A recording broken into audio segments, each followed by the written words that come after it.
Selamat malam, perkenalkan nama saya Santi Manulang, saya mahasiswa Budi Dharma, jurusan Sistem Informasi, NPM saya 1811057. Pada kesempatan kali ini, saya akan mempresentasikan hasil tugas saya. Berikut penjelasannya. Berikut adalah soalnya. Soal yang pertama, suatu perusahaan mempunyai 3 pabrik produksi dan 5 gudang penyimpanan hasil produksi. Jumlah barang yang diangkut tentunya tidak melebihi produksi yang ada, sedangkan jumlah barang yang disimpan di gudang harus ditentukan jumlah minimumnya agar gudang tidak kosong. Tabel matriks berikut menunjukkan jumlah produksi yang paling banyak bisa diangkut, jumlah minimum yang harus disimpan di gudang, dan biaya angkut per unit barang dalam satuan mata uang. Nah, berikut adalah gambar dari matriksnya. Di sini ada gudang, ada pabrik. Gudang, katakanlah kita lambangkan dengan G1, G2, G3, G4, G5. Pabrik P1, P2, P3. Di sini adalah biaya angkutnya, di sini supply-nya. Dan D adalah demand atau permintaannya. Nah, di sini kita akan menyelesaikannya dengan metode NWC, least cost, dan VAM. Yang pertama, metode NWC atau Northwest Corners. Metode NWC adalah metode untuk menyusun tabel awal dengan cara mengalokasikan distribusi barang mulai dari sel yang terletak pada sudut paling kiri atas. Nah, sudut paling kiri atas berarti ini dia sebelah sini. Ini kotaknya ya. Oke, kita mulai. Nah, di sini kita lihat dari supply dan demand-nya. Supply atau persediaannya di sini ada 800, demand-nya ada 400. Nah, nilai yang paling minimumnya. Nah, di sini nilai paling minimumnya ada 400, maka kita tulis di sini di G1, P1 400. 400 kurang 400 sama dengan 0. Di sini 800 kurang 400 sama dengan, di sini bersisa 400. Nah, kemudian di sini karena sudah tidak ada lagi bersisa, kita silangkan atau tidak bisa melakukan perhitungan lagi. Kemudian kita ke pojok kiri yang ke bagian kedua, di sini G2. Nah, di sini supply-nya ada sisa 400. Nah, di sini permintaan ada 400. Karena berhubungan ini nilai minimumnya sama, maka kita tulis di sini 400. Maka 400 kurang 400, di sini 0, di sini juga 0. Nah, karena sudah habis nilai supply dan permintaannya, maka di sini kita tidak bisa melakukan perhitungan lagi. Berikutnya beserta juga di sini. Nah, kita kembali ke G3 atau gudang ketiga pada pabrik kedua. Nah, di sini kita lihat supply-nya nilai minimumnya 600, di sini permintaannya 500. Nah, nilai dari 600 dan 500, nilai yang paling terkecil adalah 500. Maka kita tulis di sini 500. 500 kurang 500 hasilnya 0. Di sini kita tidak bisa melakukan perhitungan lagi karena sudah habis. Kemudian di sini sisa 600 kurang 500, sisa 100. Kemudian kita kembali ke pojok kiri atas di gudang keempat. Nah, di sini gudang keempat kita melihat nilai supply atau persediaan dan nilai permintaannya. Di sini supply-nya nilainya 100, di sini permintaannya 400. Nilai yang atau minimum yang paling rendah adalah 100. Maka kita tulis di sini 100, ini habis. Kemudian ini bersisa 300. Oke, ini kita tidak bisa melakukan perhitungan lagi. Nah, kemudian kita ke gudang keempat pada baris ketiga. Nah, pada gudang keempat ini kita lihat supply dan demand-nya. Di sini bersisa demand 400, demand bersisa 300. Di sini supply-nya bersisa 1100. Nah, nilai minimum yang paling rendah adalah 300, maka kita tulis di sini 300. Maka 300 kurang 300 ini habis. Ini 100 kurang 300 kita buat di sini 700. Oke. Maaf, di sini 800. Kemudian kita ke G5 pada P3. Nah, di G5 ini kita lihat sisa supply-nya di sini ada 800 dan di sini permintaannya ada 800, maka nilai minimumnya itu sama. Nah, nilai minimumnya sama, kita taruh di sini 800. Nah, 800 kurang 800 ini habis. Ini juga 800 kurang 800 ini habis. Oke, maka sudah dapat total biaya NWC-nya. Kita bisa lihat Z sama dengan 50 kali 400 ini, kemudian 80 kali 400, kemudian 70 kali 500, kemudian 60 kali 100, kemudian 60 kali 300, dan kemudian di sini ada 40 kali 800, maka totalnya semua adalah 143.000. Maka nilai NWC-nya adalah 143.000. Selanjutnya kita masuk ke metode kedua, yaitu metode least cost.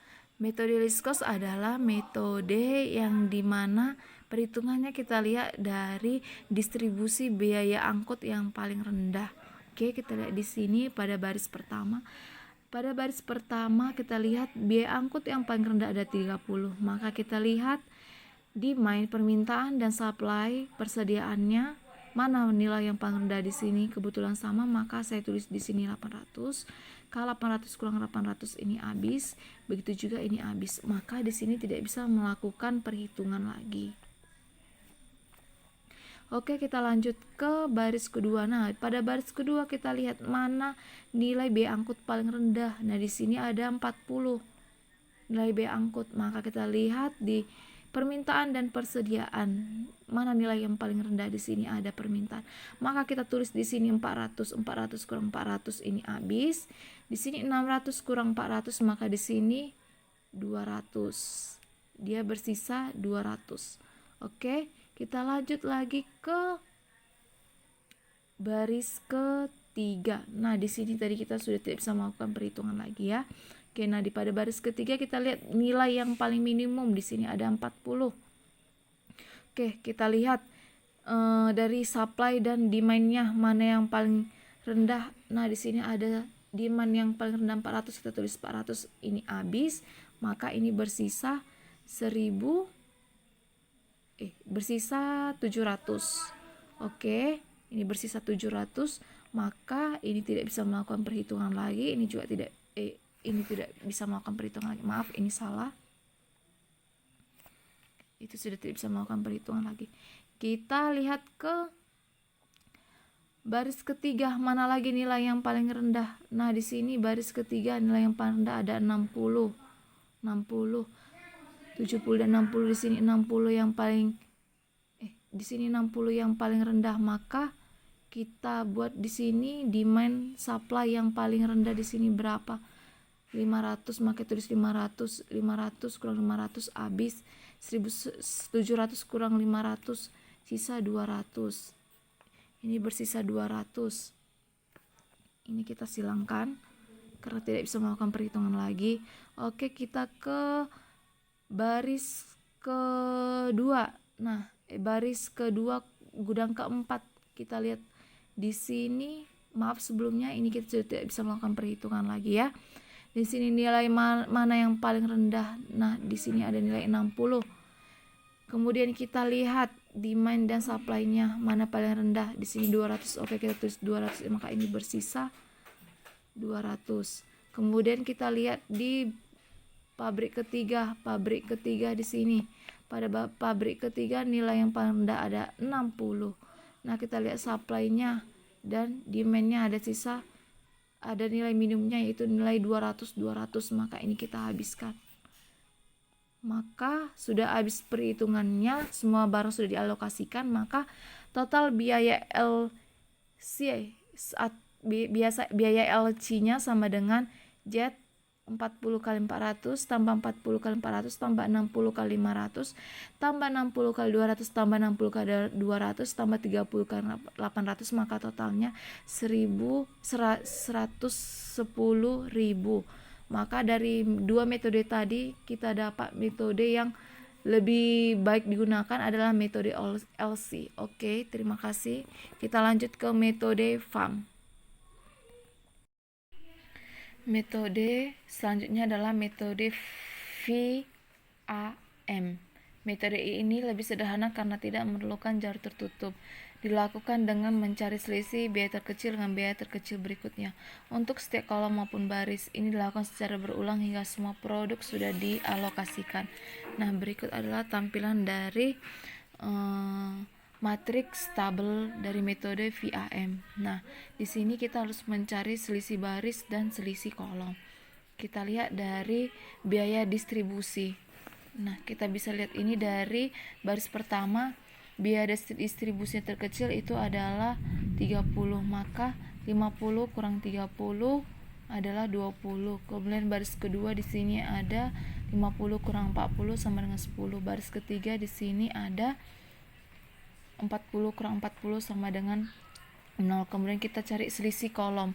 Selisih kolom di sini kita lihat 50 kurang 40 10, 70 kurang 40 30, 60 kurang 60 0, 60 kurang 60 0, 50 kurang 40 kurang 30 10. Nah, dari selisih baris pertama dan kolom pertama ini kita cari nilai yang paling tinggi. Nilai yang paling tinggi adalah 30. Maka kita lihat 30 itu ada di G2. Nah, di G2 ini biaya distribusi paling terkecilnya adalah 40. Maka kita lihat di baris ketiga pada pabrik ketiga dan gudang kedua. Nah, di sini demand-nya ada 400, supply-nya ada 1100. Kita cari nilai yang paling rendah. Nah, nilai yang paling rendah adalah 400. Maka kita meletakkan di sini 400. 400 kurang 400 di sini 0. Di sini 1100 kurang 400 maka di sini 700. Kemudian kita cari lagi nilai dari selisih baris yang kedua. Di sini kita lihat karena ini tadi sudah kita habiskan, tidak bisa melakukan pengurangan lagi, maka ini pun tidak bisa melakukan perhitungan kembali. Oke, kita lihat di selisih baris kedua. Kita lihat nilai yang terkecil. Nah, di sini ada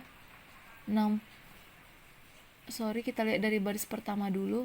Di sini ada 50 kurang 30 sama dengan 20. Baris kedua di sini ada 60 kurang 50 10. Baris ketiga kita lihat di sini ada 60 kurang 40 sama dengan 20. Kemudian kita melihat selisih kolom.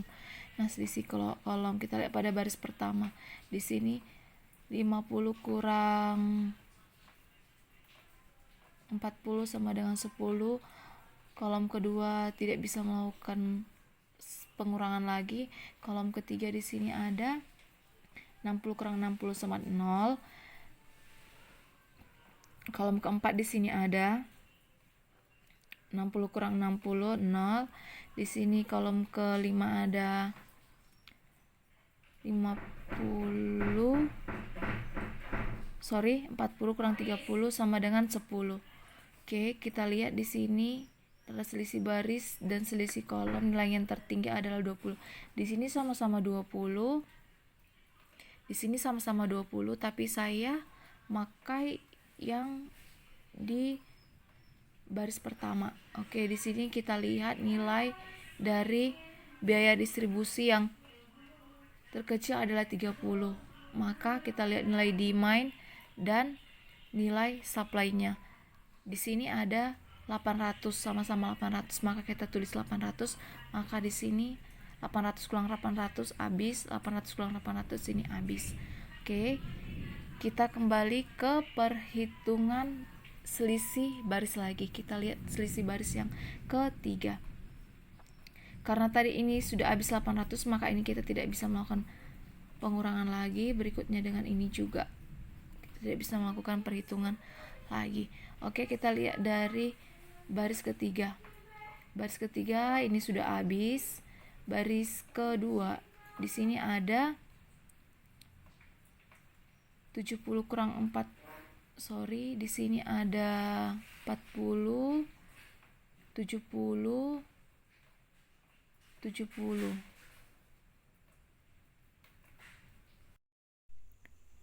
Selanjutnya kita ke matriks dari selisih baris yang ketiga.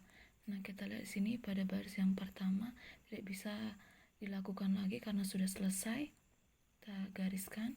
Kemudian kita dapat lihat matriks kedua di sini, nilai distribusi atau biaya distribusi yang terendah. Di situ ada 60 dan 40. 60 kurang 40 sama dengan 20. Kita lihat pada matriks yang ketiga, di sini nilai yang terendahnya yaitu 60 dan 60. 60 kurang 60 sama dengan 0. Kemudian kita masuk ke selisih kolom yang ketiga. Di sini selisih yang kolom ketiga kita kurangkan 80 kurang 40 sama dengan 40. Di sini kolom kedua habis, kolom ketiga di sini kita kurangkan 70 kurang 60 sama 10. Masuk kita ke gudang keempat atau kolom yang keempat. Di sini 60 kurang 60 sama dengan 0. Di sini kolom kelima sudah habis. Oke. Dari sini kita lihat nilai selisih baris dan kolom yang memiliki nilai tertinggi di sini adalah 40. 40. Nah, dari 40 ini maka kita lihat di gudang pertama. Di sini ada, kita lihat nilai yang terkecilnya di sini ada 40. Oke, kita lihat nilai demand dan nilai supply yang terendah. Nah, di sini demand ada 400. Di sini ada supply-nya 600. Kemudian di sini kita bisa ambil demand yang nilainya terendah. Di sini 400, kita masukkan kemari, maka 400 kurang 400 ini habis. Kemudian di sini ada demandnya sini 600 kurang 400 ini habis, sisanya 200. Oke, kita lanjut ke selisih baris yang keempat. Nah, di selisih ke baris yang keempat kita kembali mengurangkan nilai biaya distribusi yang terendah. Oke, di sini kita lihat ini sudah habis perhitungannya. Nah, kita lihat lagi yang di sini. Di sini kita bisa melihat nilai terendah di situ 60. Maka 70 kurang 60 sama dengan 10. Kemudian kita lihat pada baris yang ketiga. Baris yang ketiga di sini nilai yang terendah adalah di sini ada, di sini sudah kita pakai semua ya, maka di sini yang ada hanya 60 dan 60, maka 60 kurang 60 sama dengan 0. Oke, di sini tadi kita tulis tidak bisa melakukan perhitungan lagi karena sudah habis nilai 400-nya. Kita kembali lagi ke selisih kolom. Nah, selisih kolom ini kita kurangkan lagi nilai biaya distribusi yang terendah. Nah, di sini habis, sini juga habis. Di sini ada 70 kurang 60 sama dengan 10. Di sini ada 60 kurang 60 sama dengan 0. Di sini di G5 ini tidak bisa melakukan perhitungan lagi atau sudah habis. Oke. Kita lihat juga mana nilai dari selisih baris dan selisih kolom yang tertinggi. Nah, di sini saya ambil nilai selisih baris 10 karena di sini tidak ada perhitungan atau maksudnya nilainya sama. Oke, kita lihat di baris kedua, kolom ke 4. Nah, di sini kita bisa lihat kita masukkan di sini 200 kurang 400 sisanya 200. Oke, kita lihat lagi di sini ada kolom ke 3 pada baris ketiga. Nah, di sini ada nilai demand 500 dan nilai supply 700. Nah, kita lihat nilai yang paling minimum ada 500, kita masukkan kembali di sini 500, maka ini kita coret. Ini bersisa 200. Oke. Kemudian kita lihat lagi di sini. Nah, di sini ada sisa nilai dari demand 200 dan supply 200, kita masukkan 200 bagi 200 habis. Di sini juga 200 bagi 200 habis, Mas. Oke. Setelah dari itu kita masuk ke total biaya atau VAM. VAM-nya sama dengan 30 kali 800 tambah 40 kali 400 ditambah 40 kali 400 tambah 60 kali 500 tambah 60 kali 200 tambah 60 kali 200, maka totalnya adalah 110.000. Oke, dari ketiga metode berikut, maka metode yang baik digunakan adalah metode LC dan metode VAM karena biaya angkut distribusinya lebih rendah. Kita lanjut ke soal yang kedua. Sebuah perusahaan memproduksi suatu suku cabang yang disetorkan kepada 4 produsen mesin, yaitu mesin 1, 2, 3, dan 4.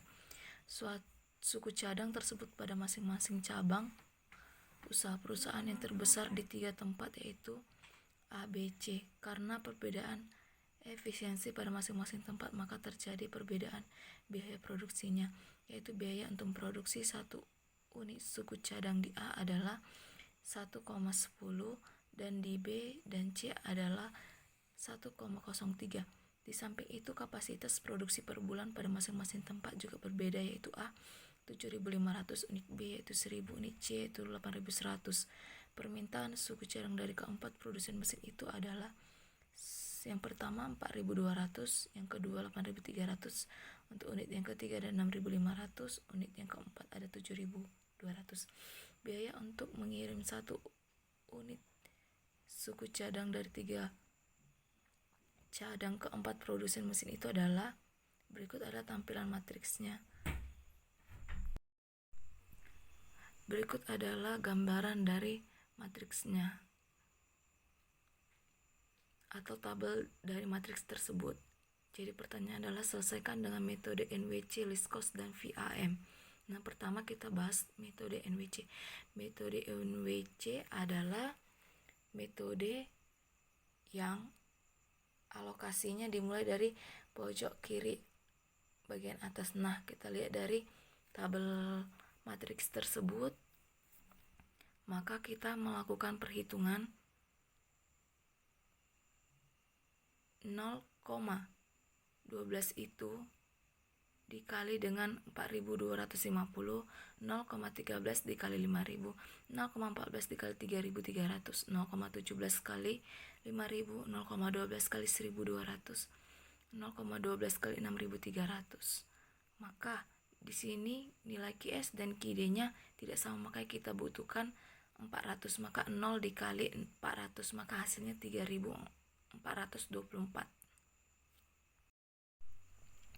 Kita lanjut ke metode least cost. Metode least cost ini adalah metode dengan pengalokasian distribusi harga barang dari yang terkecil. Nah, kita lihat di sini pada tabelnya, maka berdasarkan tabel tersebut bisa kita hitung total biaya LC-nya. Z sama dengan 2.100 kali 0,2 tambah 1.200 kali 0,14 tambah 2.300 kali 0,08 tambah 1.900 kali 0,21 tambah 2.100 kali 0,13 tambah 2.800 kali 0,17 tambah 2.000 kali 0,10 tambah 3.500 kali 0,16 tambah 400 kali 0 tambah 4.300 kali 0,12 tambah 2.000 dikali 0,12 tambah 1.800 kali 0,14, maka total Z sama dengan 3.336. Kemudian selanjutnya kita ke metode VAM. Metode VAM ini adalah pengalokasian distribusi barang dari selisih baris dan kolom. Maka dari tabel tersebut kita telah mendapatkan selisih baris dan kolomnya itu 0,08, 0,04, 0,1, 0,03, 0,03, 0,12, dan kosong. Maka kita dapat menghitung total biaya VIM-nya Z sama dengan 0,12 kali 2100, 0,14 kali 1200, 0,08 kali 2300, tambah 0,2 kali 1900, tambah 0,13 kali 2200, tambah 0,17 kali 2800, tambah 0,10 kali 3000, tambah 0,16 kali 3500, tambah 0,4 0,0 kali 400, tambah 0,12 kali 4300, 0,12 kali 2000 tambah 1800 kali 0,14, maka total Z sama dengan 3336. Maka dari soal nomor 2 ini kita dapat metode yang lebih baik untuk nilai minimum dari distribusi harga barangnya, yaitu metode least cost dan metode VAM, yaitu sebesar 3.336.000. Sekian presentasi dari saya. Terima kasih.